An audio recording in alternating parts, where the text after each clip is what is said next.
Ang Philippine Navy ay magtatayo ng mga bagong base ng naval upang kontrahin ang mga banta mula sa China, iniulat ito ng Indo-Pacific Defense Forum. At bago natin ituloy, kung ikaw ay bago pa lang sa aking YouTube channel ay huwag kalimutan mag-subscribe at i-click na rin ang bell icon para lagi kang updated sa mga bago kong upload video. Ang paglikha ng mga bagong base ay kinakailangan upang madagdagan ang kamalayan sa maritime sphere at ang kakayahang tumugon ng mabilis sa mga hamon sa seguridad sa rehiyon. Ang modernisasyon na ito ay hindi lamang tungkol sa pagkuha ng mga bagong kagamitan, kundi pati na rin tungkol sa pagbibigay ng Navy ng Pilipinas sa mga kinakailangang kasanayan, kaalaman, tool, at suporta upang maprotektahan ang mga interes ng bansa. Kasama sa proyekto ang Nabasan Naval Base sa Subic Bay at ang Naval Support Base sa Misamis Oriental, sa timog na rehiyon ng Mindanao. Ang nakaplanong base sa Subic ay malamang napalitan ng isang pasilidad na naupo ng Philippine Navy sa isang dating bakuran ng barko. Ito ay magsisilbing isang intermediate point para sa mga operasyon ng naval sa hilagang bahagi ng West Philippine Sea, ang pangalang ginamit ng gobyerno ng Pilipinas upang sumangguni sa mga bahagi ng South China Sea na bahagi ng eksklusibong zone ng bansa. At ang pasilidad ng Misamis Oriental ay makakatulong na matiyak ang seguridad ng Eastern Mindanao, lalo na ang strategic Surigao Strait, na nagbibigay ng pagbiyahe papunta at mula sa karagatang Pasipiko. Noong nakaraang Nobyembre, sinabi ng Ministro ng Depensa ng Pilipinas na ang base ng Misamis Naval ay maaaring umakma sa mga operasyon ng hangin sa base ng hangin ng Lumbia sa mga natural na sakuna. Sa ilalim ng pinahusay na kasunduan sa kooperasyon ng pagtatanggol sa pagitan ng mga kaalyado ng treaty, ang airbase ay isa sa 9 na lokasyon sa Pilipinas na ang mga puwersa ng Estados Unidos ay may akses sa mga misyon tulad ng tugon sa sakuna. Samantala, posible umanong nangangalap ng intelligence ang Chinese research vessel na namataan kamakailan sa Babuyan Island, ayon sa US maritime expert na si Ray Powell. Naunang ang kinumpirma ni Philippine Coast Guard (PCG) spokesperson for the West Philippine Sea, WPS, Commodore J. Terrilla na naispatan ang Chinese research vessel na Xiangyang Hong 05 sa distansyang 14.92 nautical miles mula sa Babuyan Island. Sa kanyang X account, sinabi ni Powell na habang malapit sa lugar ang naturang barko ng China, naobserbahan ang kapansin-pansing pagbagal ng kilos nito sa pagitan ng 1 hanggang 2 knots sa labas lamang ng Territorial Sea, kanluran ng Babuyan Island, bagamat hindi aniya ito nagsagawa ng survey sa loob ng Exclusive Economic Zone, EEZ, ng Pilipinas. Nagpapakita naman aniya ito na sinamantala ng research vessel ang pagkakataon para makakalap ng intelligence habang dumadaan sa lugar. Ayon pa kay Powell, naglayag ang Xiangyang Hong 05 sa EEZ ng PH sa pamamagitan ng Luzon Strait noong Hunyo bago magsagawa ng 40 araw na survey sa may silangan ng Guam. Bumalik ito noong nakalipas na linggo sa pamamagitan ng pagdaan sa Luzon Strait na isang mahalagang lagusan na nagkokonekta sa karagatan ng PH sa WPS.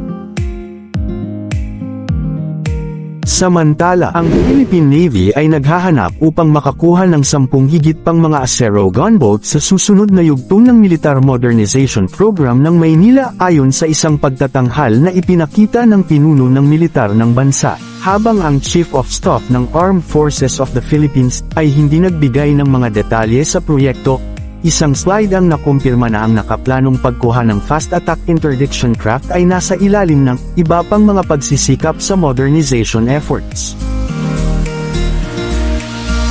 If pursued, ang proyekto ay sumusunod sa isang defense deal between ng Pilipinas at Israel noong 2021 na sumasakop sa 9 patrol gunboats na nagmula sa disenyo ng Israel Shipyard Limited, Sholdag MKV, tinaguriang ng Philippine Navy bilang Acero-class patrol gunboat, na pinangalanan sa Philippine Marine Nestor F. Acero, papalitan ng mga sasakyang ito ang mga mas matandang patrol boat ng serbisyo sa Littoral Battle Force. Sa 9 na vessels, 5 ang armado ng Rafael Spike NLOS, sakop din ng Horizon 2 Modernization Project ang isang paglipat ng teknolohiya na nagbibigay daan sa Navy ng Pilipinas na mapanatili at tipunin ang mga sasakyang dagat na nasa bansa sa Cavite Naval Base.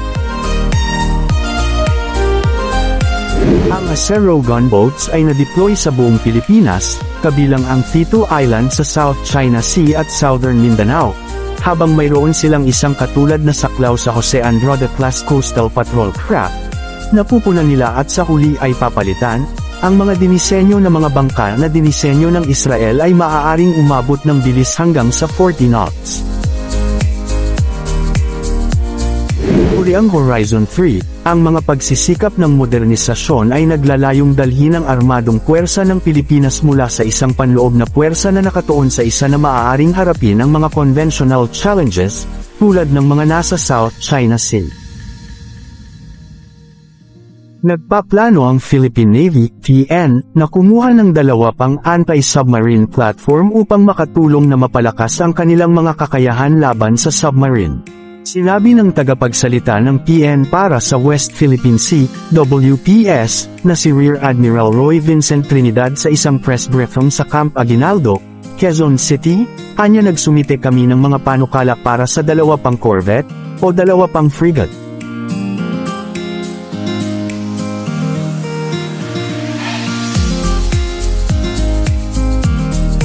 Tinukoy ni Trinidad ang pangangailangan para sa mas modernong mga asset ng hukbong dagat para sa Pilipinas sa gitna ng tumataas na banta sa seguridad. Ang pangangailangang iyon ay napansin ng PN taon na ang nakalilipas, kaya naman sa ating Horizon 3, ng Armed Forces of the Philippines, AFP, Modernization Program, na kinabibilangan na ng mas maraming corvette, mas maraming barko, at iba pang anti-submarine warfare capabilities, sabi niya. Sa kasalukuyan, sinabi ni Trinidad na ang PN ay may 2 missile frigates, ang BRP Jose Rizal, FF-150, at BRP Antonio Luna, FF-151, na may kakayahang anti-submarine warfare.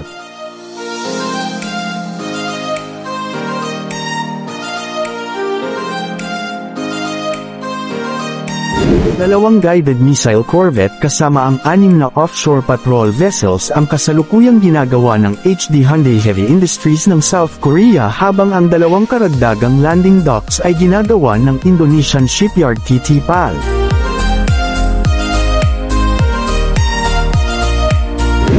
Sinabi rin ng Trinidad na ang PN ay nagpaplanong bumuo ng kakayahan na tuklasin ang mga nakalubog na submarine contact sa loob ng sea lines of communication ng Pilipinas.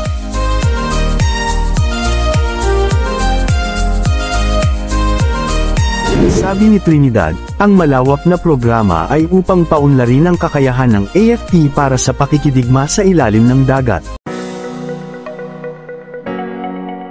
Undersea warfare is a complex mix of different capabilities. Mga detalye na hindi ko pa masabi, ngunit ipinauubaya natin sa Department of National Defense kung anong partikular na kakayahan para sa pakikidigma sa ilalim ng dagat ang ating uunahin.